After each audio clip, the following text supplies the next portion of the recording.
Hey guys, what's up? Welcome back to more legal advice stories. If you haven't already, please check out my Patreon at patreon.com/ripeyoutube for exclusive Reddit content. Without any further ado, let's dive right into the stories. Fired after asking for a raise during a promotion. What options do I have? Hello all, this is my first time posting here, so forgive me if I do not do this correctly. I am in Oregon, so I would like some advice. I've been with the company for 2+ years now as a paid employee and was an intern for 1+ years before that. My direct supervisor went on maternity leave 3 months ago and I took over her responsibilities and acted in her stead while she was gone. She decided to not come back to work and our boss was livid. She gave 1 month notice and he told her not to come back in to train anyone. Now, in the meantime, he said in an email that I would take over her position and that we would discuss a pay increase and that my other coworker could move up to full time. We would not be hiring anyone else. We set up a time to talk and that was today. He was still angry about my supervisor but seemed positive moving forward. Everything has been going great the last 3 months and I have gotten great feedback from others that I work with. He even said another supporting supervisor was extremely impressed with our performance. After that, I emailed him asking for a pay increase. I stated my new responsibilities and what I asked for was very close to what my previous supervisor had been making, but about 19k difference to my current pay. He then responded that that would not be possible due to financial constraints. I then asked if there was room for a salary increase of any kind. He never responded. Then the other supervisor that was impressed with my performance said that my boss was livid. He left the office and would not return calls. He told her to talk to HR and put up job postings for me and my coworker immediately and that we were to find new work. I was shocked and told her that I thought this was reasonable and had no idea that he would be this upset. Later she emailed and said that our boss would like to talk on Monday. He is known to be a handful and has lost working relationships in the past for behavior. He also offered me MJ while working. What are my options? I had a great relationship with my previous supervisor and have had no bad remarks. I've never been in this kind of situation before. Thank you very much. And a user in the comments said, you can file for unemployment and that's about it. And while it might not have made a difference, you should have had the discussion about the raise in person and not through email. Email tend to convey or not to convey emotions that may never have been part of the sender's intent. Next time, talk about a serious issue like that in person. And guys, I'm curious, what is your take on this story? Do you think that OP was acting correctly? Or do you think that he should have done something different? Let us know in the comments. Update to the asking for a raise during a promotion story. So someone mentioned that they wanted an update, so here it is. I reached out to my old supervisor and she suggested I talk to a specific person in HR because she had to talk to them regularly about my boss. She said they were helpful. So I composed an email and attached all relevant emails and sent it off last night.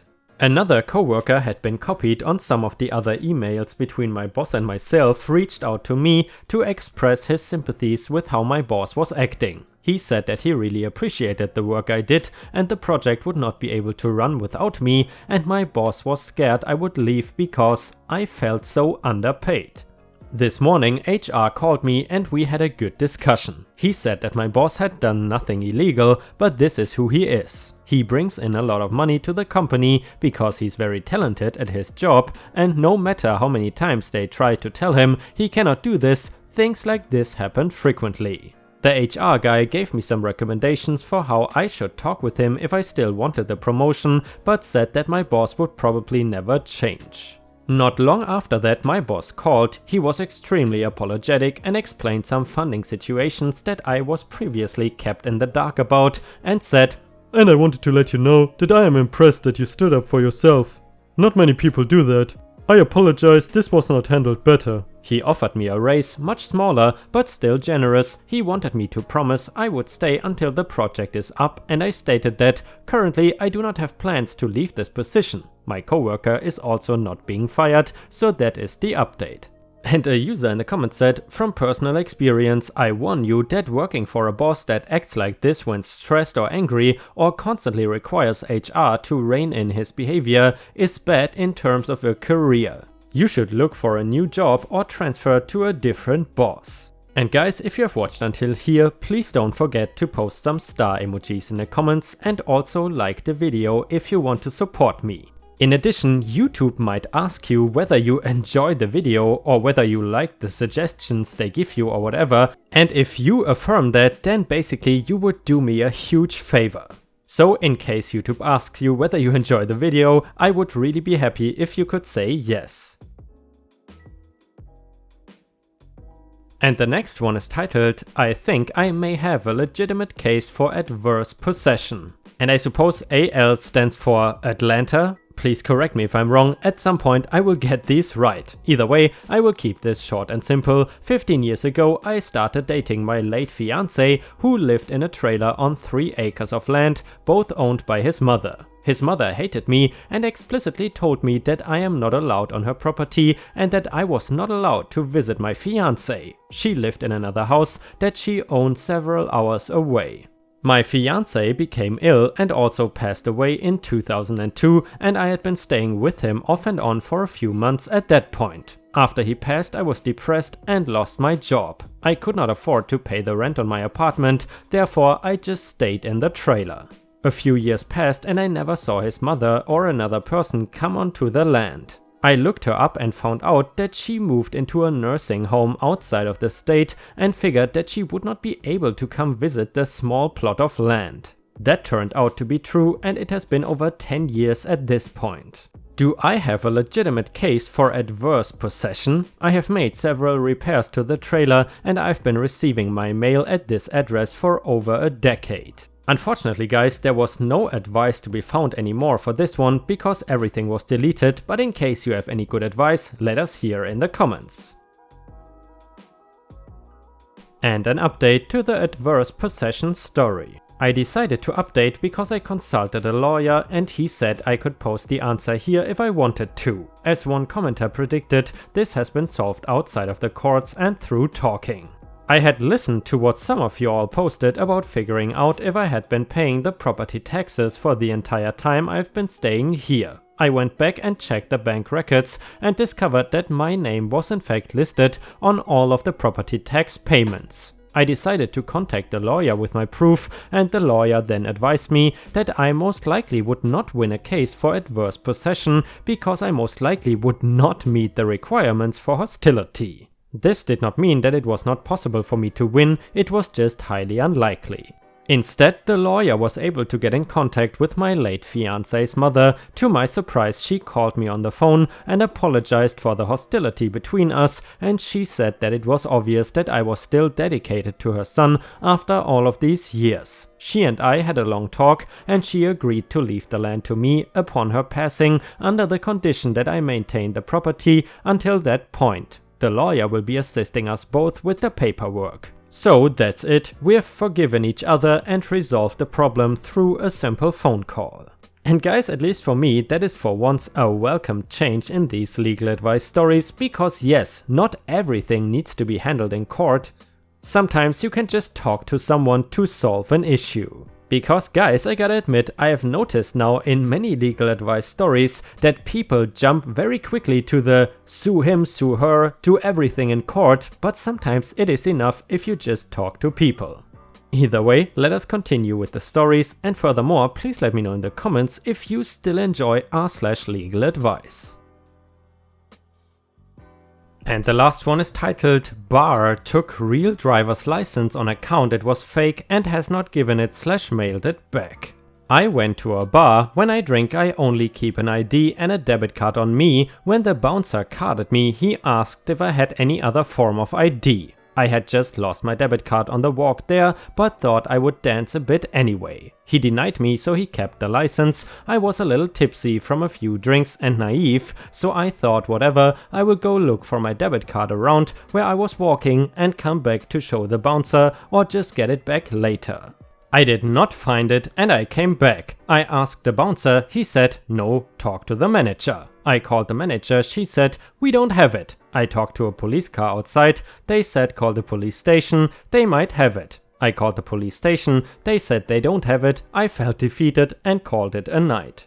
I woke up and realized that somebody still had my ID. He said he had taken away because it looked fake. It's because I have a mustache in the picture and recently shaved it off. Also my hair is a few inches longer now, but it was still my face. It was still real and it is still mine. I went to the bar that same day around 6 PM. They were not busy, by the way. There was more staff than patrons and they said they would call back later. It was the 4th of July weekend and 311, the non-emergency police line, was down, so I just filed an online police report for record keeping because I considered this theft. They called back once, but I missed the call by 1 minute, and I called back 3 times that night, but they did not respond. I suppose worst case scenario is I pay $20 for a new one. This is in Minnesota, by the way, but that is $20 I should not have to pay in the first place. My sister said some bars have the right to take it away if they post outside the bar, but I did not see anything when I went back the next day sober. I have not been able to deal with this because I am in Toronto visiting family and would just like some advice on what to do when I'm there. The police said maybe that they would mail it back, but I have not received it yet at my permanent address. Moreover, I might get trouble at the border because I have a passport and the old driver's license, but not the new one, and I am bringing back a car. I can get cars cheaper in Toronto and was part of the reason for the trip. That's another legal issue for another time, but it is just more trouble I would not have had to deal with if someone would have given/mailed it back by now.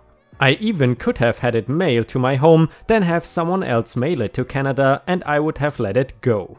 Oh, and that's another reason I filed the report, so I could at least show the people at the border if they get suspicious.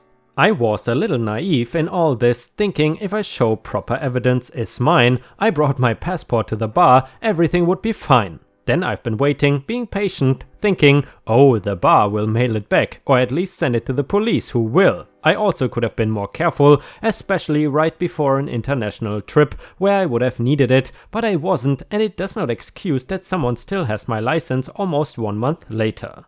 And now I am wondering if there's anything you know I could do. Too long didn't read to the mini update. Police station does not have the license, meaning the bar still has it or tossed it. Paralegal sister went to bar and they contradicted themselves by saying they took it because I was letting someone else use it. She's going to continue looking into it. I'm going to file a police report as soon as I get back.